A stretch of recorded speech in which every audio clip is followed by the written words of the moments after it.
मुंबईला हादरवणारे ते बॉम्बस्फोट नेमके झाले होते कधी? ते झाले होते जुलै महिन्यामध्येच.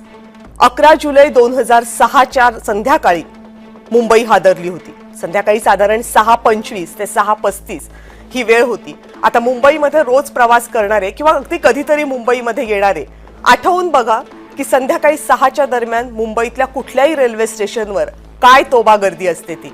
आणि या गर्दीमध्ये जर एखादा बॉम्ब फुटला तर काय होऊ शकतं, ती कल्पना त्या दिवशी लाखो मुंबईकरांनी प्रत्यक्ष डोळ्यांनी समोर येताना बघितली.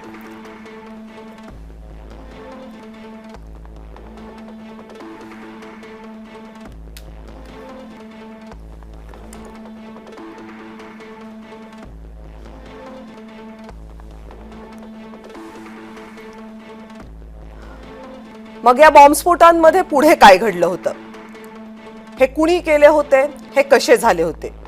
11 जुलैला संध्याकाळी हे बॉम्बस्फोट झाले होते मुंबईतल्या लोकल ट्रेनमध्ये.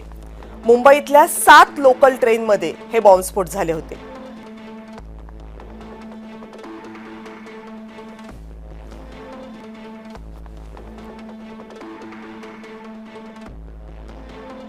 माटुंगा रोड, माहीम जंक्शन, वांद्रे, खार रोड, जोगेश्वरी, भाईंदर आणि बोरिवली ही मुंबईतली ती 7 स्टेशन्स होती जी बॉम्बस्फोटानं हादरली होती.